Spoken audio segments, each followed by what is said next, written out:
Well, greetings out there in YouTube land, and welcome to today's video, which may end up being a video series considering the condition this poor beast is in. But it's going to feature an early 60s Gibson Maestro Deluxe Reverb-Echo, and they call it their model GA-2RT. It's an 8-tube amp with both reverb and tremolo in a tweed cabinet. Now, in my experience, any tweed Gibson amp is worth having. And when it's compact like this, about the size of a Princeton, and it's an 8-tube circuit with both reverb and tremolo, I'm going to get pretty excited. Okay, now granted, this one's pretty wretched. It's been to hell and only halfway back, but it looks like it's reasonably complete. So let's look over each of the parts of the amp, see what we got, and then let's get started refurbishing this back to really good playing and hopefully reasonably good looking condition. So let's start off with the cabinet. I've already started cleaning this side, and as you can see, nothing's going to get those stains out of the tweed, but all the surface dirt came off, and I ended up with a reasonably nice sheen to the probably lacquer or shellac finish. It has the original, very typical early Gibson plastic handle, and on top, once again, kind of a mess, but I have a cleaner I'm going to use on it. I'll show you how that works in just a few minutes. But all in all, at least the cabinet is structurally sound. The fellow that sent it to me said he had replaced the grill cloth about 20 years ago, and that's about as far as he got with it. And the grill cloth seems to have kind of loosened up, so we'll have to tighten that, but it looks like a really nice pattern. Now let's lay it back, take a look at the bottom before we start on the inside of the cabinet. And as you can see, this one has really developed some mildew, and it's pretty aromatic, so to speak, in the mildew department. But I'm going to show you how I plan on cleaning it with this Car Guys super cleaner that a viewer recommended to me, so I ordered it on Amazon and discussed it in a previous video and showed how it worked, and it was great. So I have some hopes for it to remove the mildew. It also leaves a real nice smell. Okay, let's take a look inside. Before we do, I think it's worth noting that all four of what appear to be the original rubber feet are present and in pretty good shape. So let's be thankful for small miracles. Okay, now let's take a look inside the cabinet. Okay, here's the rear view. You can see that's that same strange kind of rust looking staining on the back. The tweed has come loose here on the bottom panel. Top panel is completely missing. I'll have to fabricate one. I have some Fender tweed on hand that hopefully will match this pretty well so that the back panel will fit in and look okay.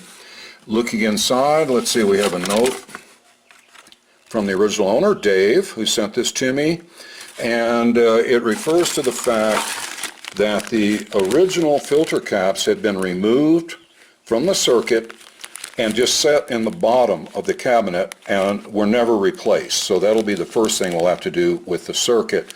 But anyway, here they are, the originals. Now looking into the cabinet, we see that it's in good stout shape, and I see no signs of wrap deposits, so to speak, which makes this amp unique among ones I've worked on recently. See the little rack here for the foot switch, for the tremolo and reverb, which is present, thank heavens. You can see that the speaker has been sort of just tacked in place, but let's celebrate over what a great speaker it is. Really nice early Jensen Alnico with a cone that appears to be perfect from this vantage point. We'll see though after we remove it. You can also see that some of the nuts were left off securing the speaker baffle, I guess after it was recovered It was just sort of put in just to hold it in place and not a final installation. We'll have to take care of that. Clean up the inside of the cabinet. Okay, all in all though, it's a good stout cabinet, and tweed just tends to pick up stains and fraying and other things that make it look old and just ancient and decrepit, and which is actually kind of neat. Okay, so enough for this. Let's take a look now at the chassis. All right, here's the control panel of the chassis, and as you can see, the silkscreen lettering is all in really good shape, but the metal surface is very corroded, rusted.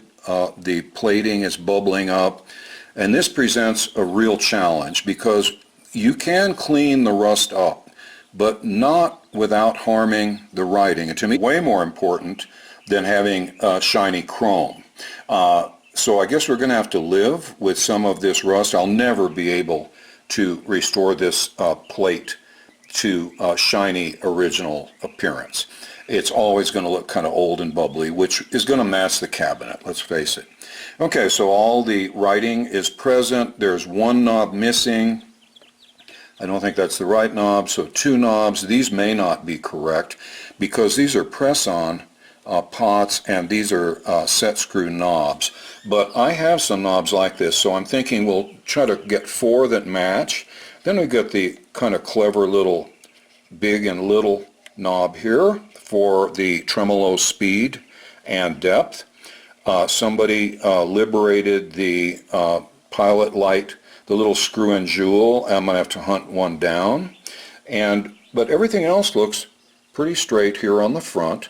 It does still have that Maestro Deluxe Reverb-Echo. Now, Gibson made some of these and sold them as Gibsons, and they sold them under the Maestro name also. This one, though, was originally labeled Gibson, and I'll show you how I know that in just a minute.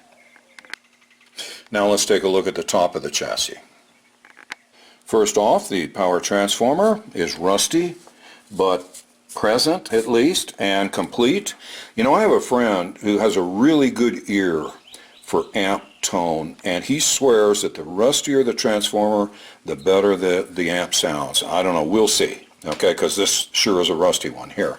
Now here is the cord that comes out here to the foot switch, which on Gibson's is hardwired. You can't unplug it. You've got the output transformer here with the secondary speaker leads with spade connectors.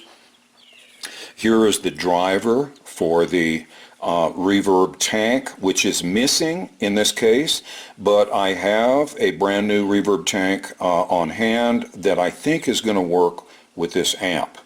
Okay, and you can see that the connectors for the reverb tank come straight off of the driver transformer and come out to the shielded plugs that we're familiar with. Should also note that the transformers have the GA markings, which then make it very evident that they're completely original to this chassis. Now let's take a look at the tube side. Here we go, and as you can see, there's 1, 2, 3, 4, 5 preamp tubes, a rectifier, and 2 6v6 output tubes. Okay, so it's an 8-tube circuit, which ain't too shabby.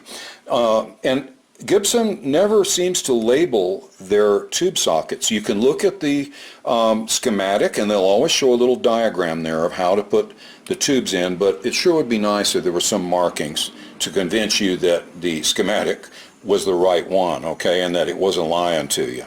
We got the upside down clamps here, the bear traps to hold on to the output tubes and rectifiers so they won't fall out. The amp, this chassis came without any tube shields, but fortunately in my stash I have a nice set of 5 matching the twist-on kind of bayonet style tube shields, which are old and will look right on this chassis. Now let's lay it down and take a look at the innards. And in this respect, and surprisingly, since it was exposed without the upper back door, it's in great shape. You can look down here at the eyelet board that they used, sort of like Fender. but everything looks like it's present and in pretty good shape, except of course for the filter caps, which is why things look kind of uncluttered here. The absence of four big filter caps will do that for you, okay, give you that uncluttered look. So this is what we got to work with. I'm going to have to go in and see where the electrolytics were clipped out of the circuit. I'm going to install brand new ones and then do kind of a quick check and then see if this beast will fire up. I also got, let me show you what came with. First off, a super nice original foot switch for both tremolo and reverb, and then, much to my amazement, a box O tubes. Alright, first off, this was in the box and this goes on the grill cloth, and this is how I know that this was originally badged as a Gibson, not a Maestro. In here you can see all the original tubes. I'll take them out, we'll check the brands. These are my own tube shields that I just threw in here for safekeeping, and also a couple knobs that match the missing ones. Now let's take a look at the tubes. And the tubes are sweet indeed. A matched pair of General Electric 6V6s, an original Gibson 5Y3, 4 RCA 6 EU7s, and then an original Gibson 12 AU7, which is going to be used as the cathodyne phase inverter. All in all, you really can't ask for a better tube set. Let's hope they all work. I wouldn't be surprised if they didn't just work great. It's amazing how you get amps that look like, they've been run over by a bus, but then the tubes are all in great shape. So let's keep our fingers crossed. Okay, I think that's about it for our evaluation of the appearance and structure and all of the unit. Now it's time to start installing those electrolytic capacitors here in the circuit and see if we can't get this rascal to make some noise today, in a good way, okay, not humming or roaring, but responding to the input from our signal generator. Okay, now it's time to install the new filter capacitors, and we have to check our schematic here to see where they should be attached. We see that the B plus is coming out of that high voltage winding from the power transformer, and that immediately after it exits, that there is one of the 20 microfarad filter caps. Then there is a 2.2K ballast resistor, and then another 20 microfarad filter cap. So let's take a look in the chassis and see if we can find where this position and this position exist in the circuit, so that we can attach our two new electrolytic caps. The real clue is going to be, of course, the outlet of the B plus and the presence of the big 2.2K resistor. Now let's look in here. We see that the B plus is going to come out of this pin, and obviously the 2.2K resistor has been changed to a 2500, which is probably just fine. So one 20 microfarad filter cap is going to come from this point, and one is going to come from down here at this point, both ends then of this big high wattage resistor. Okay, the first two electrolytics are installed. This one goes from the B plus output right here and over to ground. This is a no contact pin on the 6V6, which is grounded. Okay, and then the other one picks up at the other end of the 2500 ohm resistor and grounds at the same place. Now let's look for the next one. Our clue is going to be a 4.7K resistor. So from where the second filter cap was attached, there'll be a 4.7K resistor, and then the third 20 microfarad cap will be installed. Okay, you need to know your colors on the resistors. So 4.7K is going to be yellow, violet, times 100, which is red. So let's look in here for a yellow, violet, red resistor. There it is. And sure enough, it comes right from the positive end of that electrolytic cap. So the next 20 microfarad cap, you can see where they cut it, must go right here. Now the third electrolytic capacitor is installed with the positive end with the dent toward the circuit, which is the end of the 4.7K resistor we just found.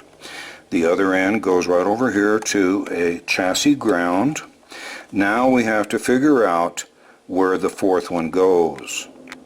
Alright, here's the third electrolytic that we just installed. So we come along the B plus line.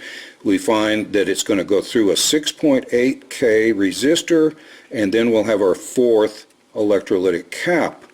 Now we need to check our color chart to see what that resistor looks like. 6.8K, it's going to be blue, gray, red. Okay, then there's another clue that we can use to help us find it. Now finding that blue, gray, red resistor is going to be challenging. I've had to do a little off-camera checking, and what I found is this red wire that runs from here over to the circuit board to this point is continuous over here to this point. And the way I found that out was saying that there's 0 ohms resistance between the 2 points. Now what's nice is if you look hiding under this big black capacitor here, we see a blue, gray, red resistor, and then if we look right up here, we can see the cutoff end of the last 20 microfarad cap. It was cut off between here and ground. So the last one goes right here at this point, and then the negative end of it will be grounded. And there's the last 20 microfarad cap installed between the tip of the 6.8K resistor and ground. Now it's time to clean all of the pots, which look pretty grubby, and all of the tube sockets. And what better time to open up the assortment of products that Deoxit sent me to evaluate. There's all 4 different types of dispensing systems that they have: hypodermic syringe, aerosol, like a paintbrush bottle, and this is a non-aerosol spray that you squirt, sort of like Windex or something like that. So I'll be using these and we'll see how they work. Okay, I've been using that big spray dispenser, and I believe they have improved the cap so it doesn't come loose like it did on the first can that I had, and I'm using it to spray into each of the pots. And then the brush on is really useful for out here to brush on the outside here to lubricate that pot shaft. Now you know how much fun it is when you spray and it goes everywhere. Well, now the little brush on bottle's kind of convenient, okay, for small applications like that. And there's always a pot that's facing the wrong way, so you can't squirt the Deoxit in. If you see there's that little hole right there, I found that I could use the little hypodermic needle applicator on that. So between these 3, so far I've been able to reach and clean and lubricate every one of the pots. And I'm finding the little needle hypodermic is great for cleaning the tube sockets. Instead of just spraying stuff everywhere all over the front of the amplifier chassis, you can actually squirt small amounts into each of the little holes and then put the tube in and wiggle it around a little bit and clean out the sockets. Now before we go any further, it'd be a good idea, I think, to install a 3-wire power cord and bypass the polarity switch. Alright, the 4 electrolytic caps have been replaced. 3-wire power cord has been installed properly. The polarity switch has been disconnected, as has the death cap. All the tubes are now installed in clean sockets, and it's time to plug in the new 3-wire power cord to the trusty current limiter and see if we get any noise through our speaker. Well, as Dirty Harry said, are we feeling lucky? this is it. You're seeing it for the first time. I have no idea what's going to happen. Well, pilot light works. Okay, we'll watch our bulb. If it starts to glow, we know we have to turn this off immediately. I'm hearing a power hum from the speaker. Wow. Magic. It works. And it seems to work pretty darn well. So it's time to shut it off and do some more testing, but it's alive. This amp, if you look over here, I've started polishing on the left side of the control panel. It's not perfect by any means, but it's better than it is, say, over here. Okay, I had to replace the fuse holder because the lid didn't match the holder and it wasn't making good contact. I also did a quick bias on the 6V6s and it came out to 10.97 watts, which sounds just about perfect. It's operating dead quietly now, no hum, no noise of any sort. Also no tremolo and of course no reverb because there's no tank. I had a brand new Accutronics tank, so I just plugged in the two RCA connectors. Listen to this. I can't believe it. The reverb seems to work. Wow. Now if I just get the tremolo to work. Well, it looks like we just received a shipment from a viewer. This one has a rather ominous note here written by the post office. Received package rattling broken question mark, which will heighten the suspense here as we open it. First off, of course, we need to get Jack to do a quick sniff test. Well, it looks like Casey is starting to learn how to do CAT scans. She gave it a quick sniff, but here comes the master himself. See what you think, Jackie. I think from the position of the ears that we have a favorable verdict and it's safe to continuing the opening procedure. And before I do open it, I should say that this came from Tom Fry. So thanks so much, Tom. I'm not sure what's in here, but we're going to find out. And it looks like the kiddies really like it, whatever it is, and I'm sure I will too. So let's open it up and see what's in there. Uh-oh. Looks like Casey's getting aggressive with her CAT scan. Good grief, it looks like Casey is really mastering the CAT scan techniques. Look at this. I never dreamed. She has such a skill at eating, I didn't dream she'd have another skill. Look at that fatso. Those of you who remember what she looked like when we first found her on the front porch. Now that is one happy kitty. Wow, no wonder the kitties were excited. What a nice bunch of goodies here. Let's unpack everything and see what we got. Well, it looks like we have a box of tubes. There's corner protectors, tube bases, handles, cables, and the main item here is a Rowland Borg model RA32 amplifier, which I guess may mean 32 watts. It's 6L6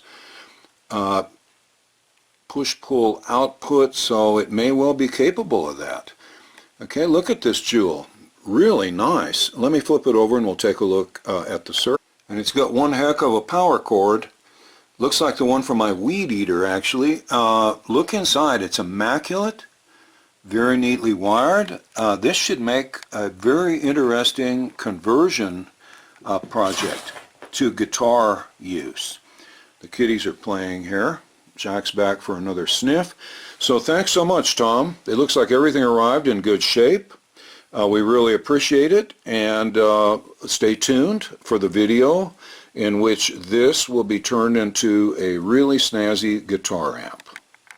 Well, I'm trying to track down the problem with the tremolo, and I've learned from very bitter experience, rather than replace every component in the tremolo circuit, it's usually better to check out, if it has a foot switch, check out the switch. Look at this lovely bit of wiring here. I don't think that's soldered. There's wires shorting across here. What a disaster. The reverb looks pretty good, but the tremolo's a mess. Okay, so let's fix this up and see if that helps. And there's the two switches properly wired. I tested it, and of course this didn't solve the tremolo problem, but that wiring was a problem, and now it's fixed. And now, instead of a little piece of cardboard labeled Polaroid, I put a nice ribbed rubber base on the foot switch.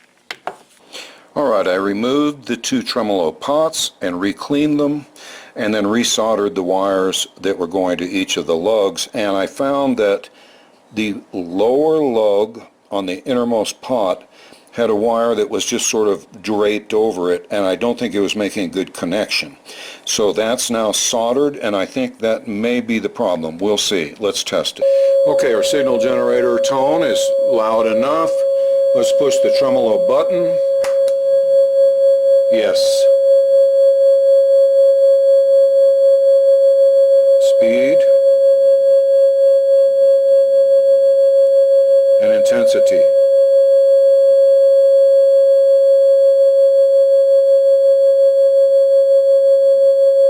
Maybe could stand a tiny bit more intensity. We'll work on that, but at least it's working. And I believe the reverb is working too. I haven't really tested it with a guitar, but we'll see. And I wanted to show you how nice the control panel's coming out. Still a mile from perfect, but you can see I've gotten down here to the input jacks, and you see how grubby it is right around here. But this has been cleaning up better than I expected. I'm going to show you the method that I ended up using. I think you're going to be very surprised. I also have cleaned and installed the two new knobs, cleaned the old knobs. You notice there's a little size difference, but they all kind of relate together pretty well, I think. All I need now is the screw-in pilot light and finish detailing down here, and I'm going to show you how I do that. Okay, now here's my secret, is like 4/0 steel wool. Now I know you're thinking it's going to take off the writing, but not if you're careful. What I'm doing is moving very lightly and quickly, and as you rub, you're going to feel the corrosion and all come loose, and there'll be a lot less friction with the surface. Okay, I think you can start to see it working, especially like right through in this area. Now I'm going to turn off the camera and rub some more and try to finish it up. Next, I take a little bit of that Meguiar's Gold Class liquid wax on the end of a soft towel and polish away whatever residue is left. This will make the writing a little more vivid and the metal a little more shiny. You can see how much of the rust and residue comes off on the towel, and here's the end result.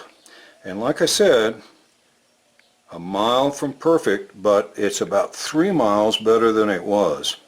Notice how the writing is much more vivid now. All of the numbers are still present. I really think that it's going to be a good match for the cabinet when I get the cabinet done. It'll show its age, but it's still going to be very presentable. To increase the intensity of the tremolo, rather than replacing all of the capacitors and resistors in the oscillation loop, I took the path of least resistance, if you'll pardon the pun, and reduced the resistance of the 2.2 megohm resistor through which the output from the tremolo oscillation loop is fed into the circuit, and brought it down to 1.68 megs, and found that that gave a really nice, strong, usable intensity to the tremolo. Well, it seems like we got the circuit pretty well squared away. It seems to be working just fine, so now it's time to turn our attentions to this rather grubby cabinet. First, we'll have to pull that speaker baffle and re-secure the grill cloth and reattach the speaker. While we have it out, of course, we'll check it out real closely, clean up the inside and outside of the cabinet, and then get ready to reassemble the unit. Well, there's 8 studs holding in that front speaker baffle. Only 4 had nuts on them. All have been removed, and now it's time to push the baffle out of the cabinet.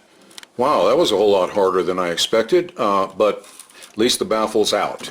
Let's take a look at it and the speaker.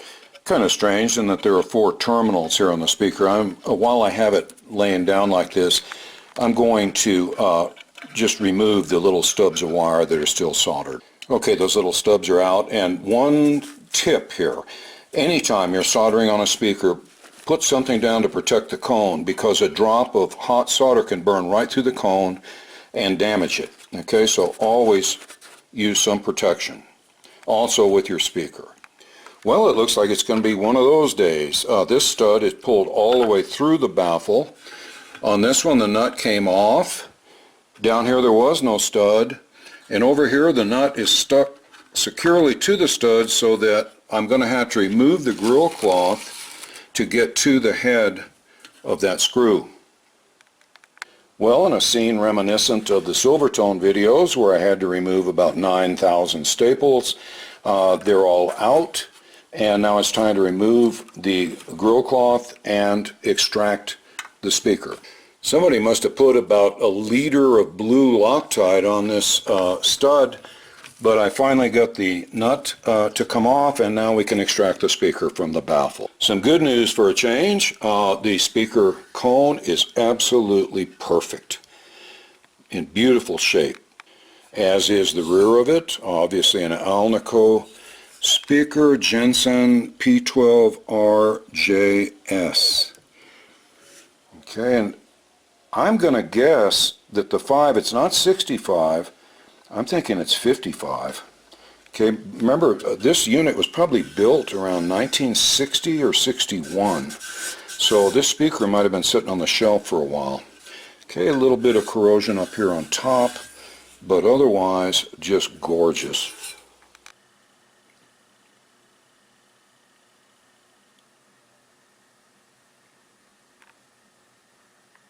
The baffle, however, is sort of a flimsy mess. Okay, it's very thin. At least it's plywood, not masonite. What do we have? 2 studs pulled through, and up here is the little extra board for the Gibson logo, and you can see how, just like Fender, they stand the grill cloth away from the baffle with these molding strips. Now, I really like this grill cloth, and I'm going to try to save it. But I got to tell you that wrapping the grill cloth around the edge and then stapling into the end of the wood is not a great way to install grill cloth for several reasons. Number one, unless you have a whole lot of extra to pull on, you really can't pull hard on the grill cloth. And those of you who are familiar with staples know they don't hold well in the end of wood. They hold better here. So it's always better to wrap the grill cloth all the way around and staple on the back, as was originally done, so that you have enough to pull on, and also the staples then will have a better chance of holding into the wood itself, not in the end grain. Now I'm putting glue underneath these loose pieces of wood, and then I'm going to put a clamp on here to hold them down to try to smooth out the back here of the baffle, the speaker side. There, we got the glue clamps holding the loose wood down so that it can dry, adhering tightly to the baffle surface. And let's look for any more problems with this baffle before we start installing proper studs that won't rotate when you try to tighten the speaker nuts. Okay, I don't really see much else here that needs addressing, so let's focus on the studs. There, now the loose wood is secure and the empty places have been filled and tinted more or less to match the rest of the wood. Now let's put in some studs. Alright, I've trimmed some Phillips head screws to the proper length. I picked some with a really broad head so that they won't be able to pull through the hole. Now I'm going to epoxy them in place and let the epoxy set up. Okay, the screws have epoxy both in the passage through the wood and around the perimeter of the head, and I'm holding them in with body washers and nuts so that they can set up vertically and in tight. The other two seem to be okay. I put a little super glue on the heads just to be sure they can't rotate. So let's set this aside now and start on the cabinet. Alright, I think as predicted, it's going to take more than one video to document the restoration of this Gibson GA-2RT amp. So let's stop here and call this part one of a two-part video series. I want to thank all my Patreon and PayPal contributors for their continued generosity, and for those who are sending me parts and amps like this to restore and feature in videos for the entire YouTube audience. If you'd like to join them, I always include links in the video description to allow you to do so. So after saying another big thank you to Dave for providing us with this amp, let's take a little time out from the hot workshop and go back to the final installment of the car show at War Eagle's Air Museum. And don't forget to stay tuned for part two, which will be posted very soon. Well, for all you Mustang lovers, and I know there's got to be a few of you out there, Boss 429, 1970 model. Looking pretty darn ferocious here. Unusual color. I'll tell you what, I'll focus on that soundboard so you can stop the video if you want to read what it says. Okay. Well, this beige 64 Chevelle takes me back to when I was a kid. My parents had one of these. I would borrow it from time to time to terrorize the neighborhood. It's the same color, same model. Ours was a 3-speed on the column, and I remember one time I was driving it after I was married to my wife's mother's funeral, and the shifter got stuck between gears, so I had to get out with my suit, open the hood, and you go in there and adjust those levers on the shift column so they're both in neutral. It was a classy day for me. Well, here's another contestant in the wretched excess category. The engine is about 3 times taller than it is wide, which is sort of unusual.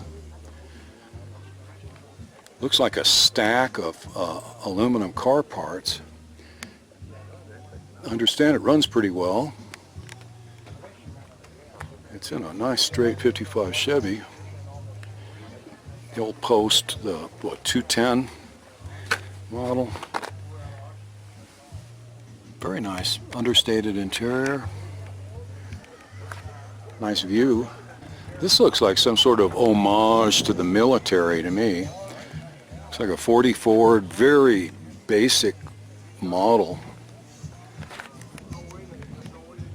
California. Got the old flathead. This is beautifully restored. Somebody went all out on this jewel.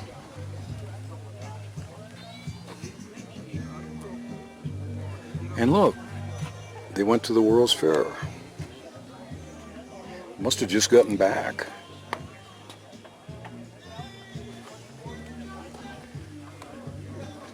What a gem, huh?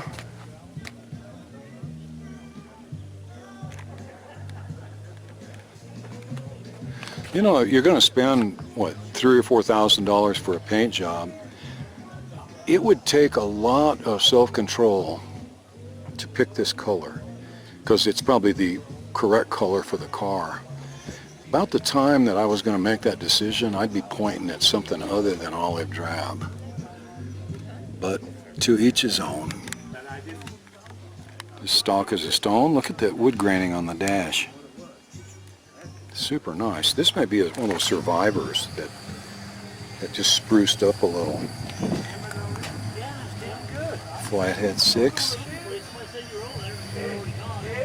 2 carburetors, that's a nice touch. Dual horns for stereo insolence. Very nice. Nice original.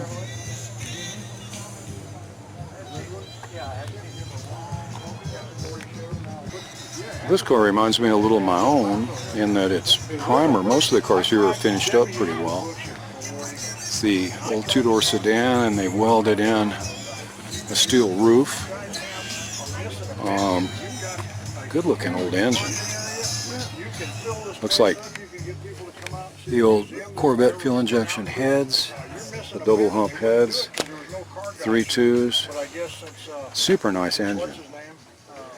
And typical of hot rods, looks like it's blowing a little oil out here all over the cowl. Neat pinstriping. Really nice chopped grill shop. He didn't leave the keys in it for you? I think you'd need that other arm to shift it, wouldn't you? You need the other arm? Am I the only one that leaves my keys in the car? I left mine in. I know. It's like... That's a pretty good looking old car. Just the typical the way hot rods were built in the old days. Well, there's the gas filler, I guess, and God only knows what that is. Either the release or for air shocks. Pretty slick. Kind of minimalist furniture in here. The old bomber seats. And then, wonder of wonders, look what is under the hood of this pearlescent lowrider with the fender skirts. Somebody went nuts. LS engine of some sort.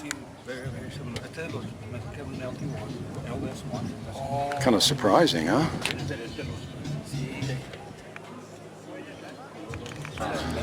This isn't too hard on the eyes. Bright red GTO convertible.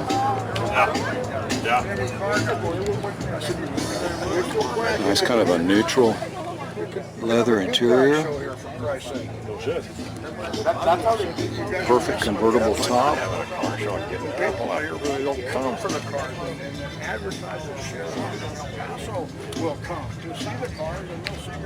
Not as nice as it gets. Concealed headlights. That's a beaut.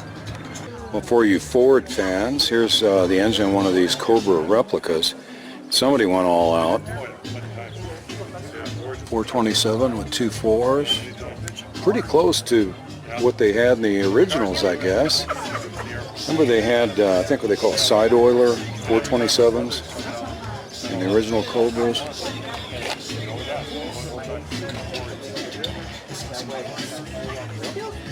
Very nice. Somebody did a nice job on this one. Like the safety wiring on the knockoff.